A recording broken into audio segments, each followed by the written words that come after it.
தண்ணி திறந்து விட முடியாதுன்னு சொல்லி கர்நாடக முதலமைச்சர் சொல்லியிருக்காரு. என்னடா இது காதுக்குள்ள கடப்பாறை விட்டு ஆட்ட மாதிரி இவ்வளவு கடுசா வாசிச்சுக்கிட்டு இருக்கா கிழவன் கம்முன்னு இருக்கானே. தொடர்ச்சியா தண்ணீர் திறந்து விட முடியாதுன்னு உறுதியா சொல்றாரு கர்நாடக முதலமைச்சர். தமிழ்நாடு அரசுடைய நிலைப்பாடு என்ன? நீர்வளத்துறை அமைச்சரா உங்களுடைய நிலைப்பாடு என்ன? பதில் என்ன சார்? உதிர் இருக்கு. அப்ப கபால வழியா இறக்கி கவட்ட வழியா வெளியே கொண்டாந்துட வேண்டியதான். சார், முதலமைச்சர் இது குறித்து உங்ககிட்ட ஏதாவது பேசியிருக்காரா? முதலமைச்சருடைய திட்டம் என்ன? காவிரி மேலாண்மை வாரியம் தண்ணீர் திறந்து விட சொல்லியும் திறந்து விட முடியாதுன்னு சொல்லிட்டு கர்நாடக முதலமைச்சர் சொல்லியிருக்காரு. கர்நாடகா போகும்போது நீங்களும் கூட போவீங்க சார். உங்களுடைய பதில் என்ன சார்? என்ன ஆலோசனை சார்? அப்படிதான் பேச மாட்டாரு.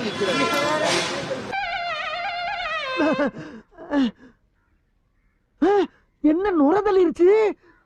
அட படுபாவி, என் வாயில நுரைய தள்ளிருச்சு. உன் வாயை திறந்து ஒரு வார்த்தை நல்லா இருக்குன்னு சொல்றியாடா?